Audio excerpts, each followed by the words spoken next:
OnlyFans recently reported that they paid out $725 million to 450,000 creators over the past 4 years. Also, you have women like Danny Harwood, who is an OnlyFans millionaire. Clearly, this is a business worth exploring because porn isn't supposed to be profitable. Hi, this is the Inspector. If you enjoy this video, please like and subscribe. It really helps me out. So I basically want to break this discussion down into 3 parts. First, I want to talk about their business model. How are they making money?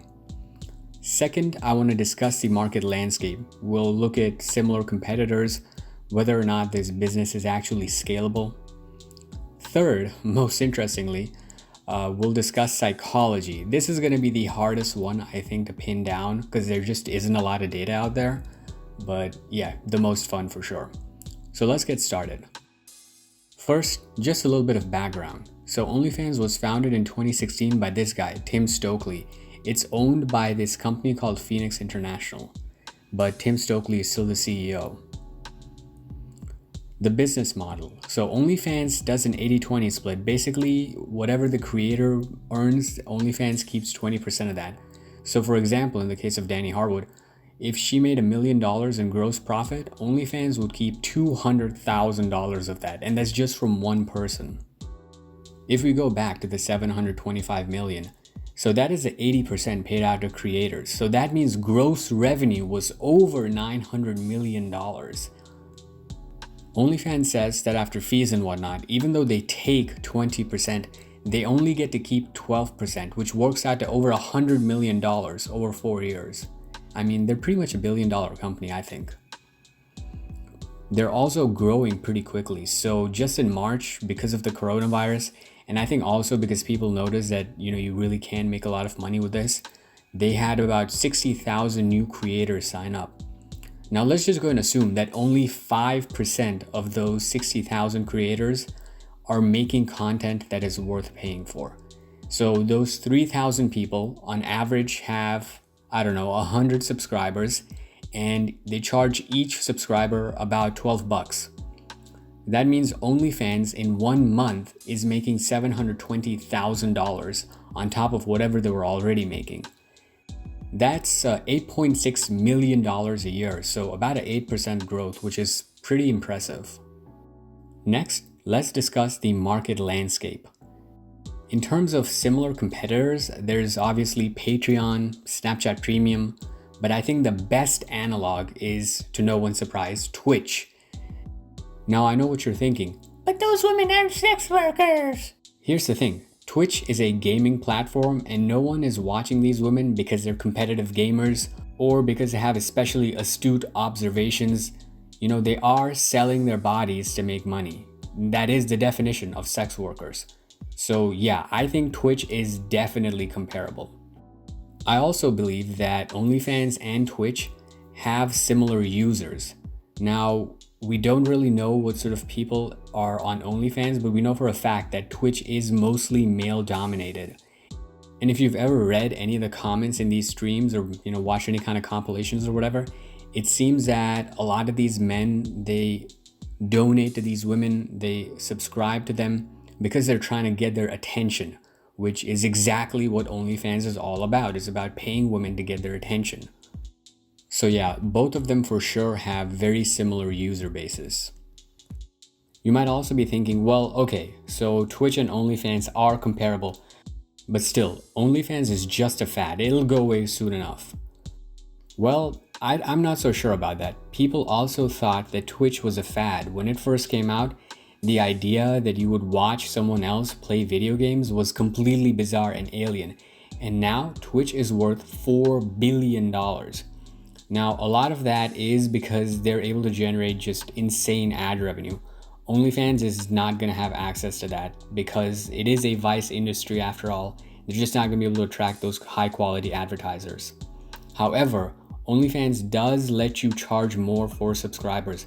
I think on average for OnlyFans it's about $10. On Twitch, it's about $5. By the way, Twitch also keeps a much bigger share of that. So Twitch keeps like 50% of that, which is very, very greedy. So I can actually envision a future where a lot of these ethods just end up transferring off of Twitch onto OnlyFans, because you don't have to sell nude images or videos on OnlyFans. To wrap everything up, OnlyFans has made almost $1 billion in 4 years. It's unlikely that they're going to go away. Now, of course, I'm not saying that Amazon is going to buy OnlyFans, but with that kind of revenue, I think they're for sure going to attract investors and probably some competition as well. So this is still a vice industry. So clearly Warren Buffett is out, right? Most legitimate investors are going to stay away, but there is going to be some sleazy old rich guy who's going to try to buy it out or make a better version. Right now, OnlyFans doesn't have a mobile app, which must be slowing growth. So there is opportunity for a competitor to one-up OnlyFans. Next, let's move on to psychology. Why pay for something that is free? Now, there's not a lot of information out on this, because clearly if you say that, yeah, this is the reason I'm paying for OnlyFans, you're going to be labeled as a simp. If you criticize the women, on the other hand, you're going to be labeled as an incel. That's just the society we live in now. I guess you can only be one of those two things, just a simp or an incel, nothing else. However, let's see if we can get some insight from the content creators that are actually making stuff on OnlyFans. Meet Monica Hult. She's making over 6 figures a year. Now, she claims that most of her customers are looking for some kind of companionship. There's 2 types, by the way. So the first type, she claims, are actually well-adjusted. So these are people that have families, friends, wives, kids, but they're still willing to pay her a few $100s a year for custom messages and videos and whatnot.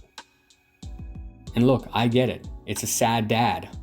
You're trapped in an awful marriage. Your wife barely acknowledges your existence. You're fat, you're balding, your boss is 10 years younger than you. I totally get it. These guys just want a normal interaction with a beautiful woman that isn't totally disgusted by their very presence. They just want someone that isn't always criticizing them about not making enough money, or always reminding you that your brother is better and that she should have married him. I mean, I get it. But I still feel like that's a minority. The second type of person we're gonna say are, your regular type of lonely single men. They may not be fully well adjusted. So for whatever reason, they have difficulty speaking to women in real life. They don't know that to get a girl, you just need to pull her hair and bully her a bit. Maybe neg her in front of her friends.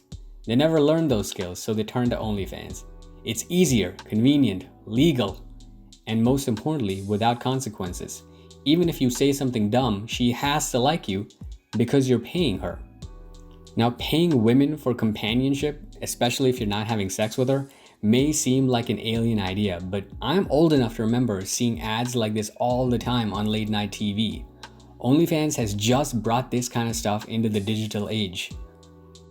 Countries like Japan, by the way, have taken this even a step further. They have found a business opportunity between dating and prostitution. So over there, renting a girlfriend is already a legit practice. So it's not just about getting off, right? It's about companionship. When you rent a girlfriend, you take her out for dinner and drinks, which I think is kind of funny, right? You're paying for time with this woman, and then you're also paying for like regular girlfriend expenses, and doesn't necessarily mean you're gonna get to sleep with her. So yeah, stuff like that does exist. It does happen. There is a market for it. So to wrap up this final point, companionship is OnlyFans' success. It's not just about porn, it's about a relationship with the girl. Twitch is also successful because of this. Finally, to recap, first we discussed the business model of OnlyFans. So it's mostly a subscription-based service. There are added fees on top of that too. And it's been very successful so far. They've made nearly $1 billion in 4 years. Second, we discussed the market landscape. In this case, we learned that Twitch is very comparable to OnlyFans. And because Twitch is successful, it's kind of likely that OnlyFans will also be successful. They are, after all, serving the same type of customer. Third, we discussed the psychology of an OnlyFans user.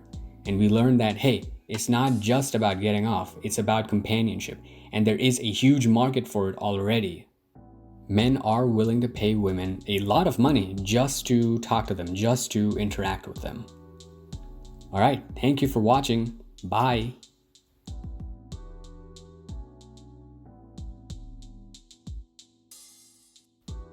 I wanted to add this final thought. I didn't know where to put this in the video, which is why I just stuck it at the end. So the thing about OnlyFans that's very attractive to content creators is that there's not a lot of time investment. Of course, if you're on the extreme end, like if you're making $1 million or so a year, then yeah, it probably is a full-time job. But for most girls, I think that have maybe 1,000 or so Instagram followers, you know, they're already spending like 3 or 4 hours a day taking a few hundred selfies. So moving towards OnlyFans isn't that much more of a time investment, which is very appealing. It is the ultimate form of passive income.